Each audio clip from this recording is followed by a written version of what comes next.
This case is one of the most famous unsolved mysteries of all time. But could new evidence finally answer the questions surrounding the brutal axe layings? Welcome back to another episode. On January 26, 1974, 5 students from the State University of New York at Fredonia were invited by their friend Dean Arnold to go skiing for the weekend in the remote woods of western Pennsylvania. The group consisted of Arnold, along with his girlfriend Michelle Dagon, Robert Guman, Susan Pace and Cheryl Holman. They drove in Arnold's car and headed up north to a small cabin that Arnold had rented for the weekend. It was supposed to be a fun getaway, a place to relax after the stress of exams. Around 3:30 p.m., the group arrived and they started a fire and began telling ghost stories. At some point, the group split up and went home. The next morning, Cheryl Holman and her boyfriend, Robert Guman, decided they wanted to ski some more and they went out into the woods. Dean Arnold decided to stay back at the cabin with the others and Michelle Dagon's brother Paul, who had come to visit. A few hours later, around 11 a.m., Cheryl and Robert returned to the cabin. The 3 women were sitting outside while Dean and Michelle were inside. When Cheryl noticed that Michelle was holding a shotgun, she asked her what it was doing there. And Dean Arnold told them that he had taken it out into the woods earlier to scare off a fox that had been trying to get into the cabin. Then he brought it back inside because he was scared. Cheryl tried to convince Dean to take the gun back out into the woods, but he refused. Instead, he said that he was going to dismantle it so that the police would find it when they came to check on them. Around 1:30 p.m., after the group had lunch, they all went out into the woods to start a fire. As the afternoon wore on, they continued to tell ghost stories and drink. At some point, Michelle went inside to get something out of the car. Around 3:30 p.m., Dean suggested they should all head home since they had to be back in school on Monday. The others agreed and they started dismantling their tent. At this point, the group became separated and started to head back to the car. Some walked ahead while others stayed behind.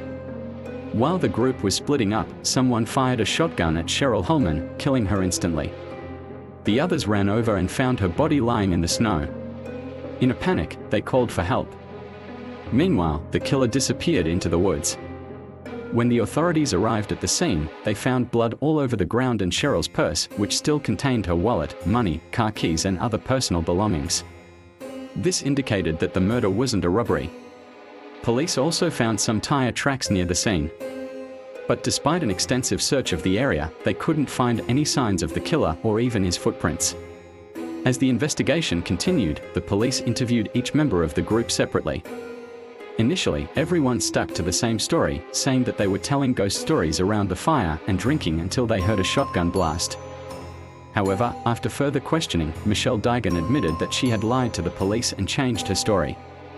She now said that before the group left the cabin that morning, she and Dean Arnold had gotten into a huge fight. The police immediately took Dean into custody for questioning. He told them that he hadn't seen anyone else at the crime scene and that he didn't know who could have done such a thing. Dean insisted that he was innocent. The police, however, weren't convinced and continued to question him. Eventually, Dean broke down and confessed to the murder. He claimed that after Michelle had gone into the woods to relieve herself, he had followed her, surprised her from behind and hit her over the head with the butt of his shotgun. He then shot her twice with the same shotgun. He told them where he had thrown the shotgun into the nearby lake and also where he had disposed of Cheryl's body in the woods. Dean led the police to a shallow grave where they found Cheryl's body. They recovered the shotgun and sent it away for analysis. A forensic team was also brought in to comb through the crime scene and they found a single partial fingerprint on one of the tent poles. The police believed that they had finally solved the case and Dean Arnold would face justice for his crimes. However, 2 days later, the results of the forensics analysis came back and shocked everyone. The shotgun wasn't loaded with Dean's fingerprints. But what was even more shocking was the fact that the weapon hadn't been used in the murder. The police then dug up Cheryl's body and did some additional tests and concluded that she had actually been shot with a different weapon. Now the entire case had to be reopened. Paul Dagon was brought in for questioning again, as well as the others. They all gave the police the exact same statement as before. But why would they lie? What were they hiding? The police searched the cabin and found several inconsistencies. For example, Michelle's coat was found in the bedroom, but the closet was empty. Also, Cheryl's bloody clothes were found in the living room, but they had originally said that she had been killed outside.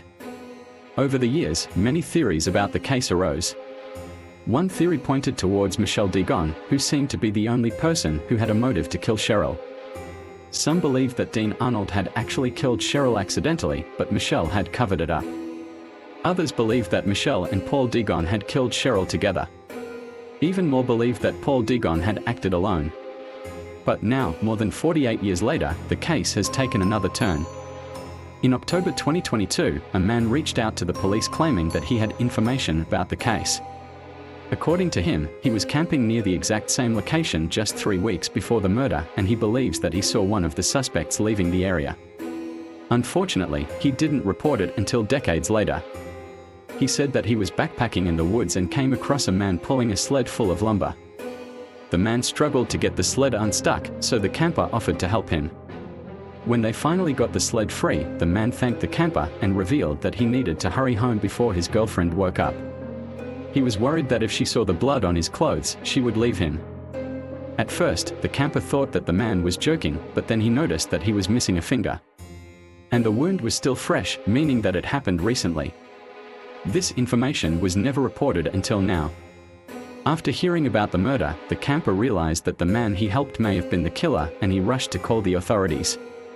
The man described the man to the police and they confirmed that it matched the description of Paul Degon. Additionally, the last time that Paul Degon was seen alive was on January 1974, right around the time that the murder took place. His car was found abandoned several miles away from the crime scene. And remember the inconsistencies in the story that the police found during the investigation? Well, the camper's story explains those away. Michelle Degon's coat was found in the bedroom, but she had already left the cabin when Cheryl was murdered. That's why there was no blood on it. As for Cheryl's bloody clothes being found in the living room, it simply means that she was killed closer to the cabin than initially thought. With this new evidence, the police are eager to bring Paul Degon to justice. But there's one small problem. He died in 2017. Unfortunately, this means that they will never be able to charge him with the murder. But maybe this new information will shed some light on what really happened that day.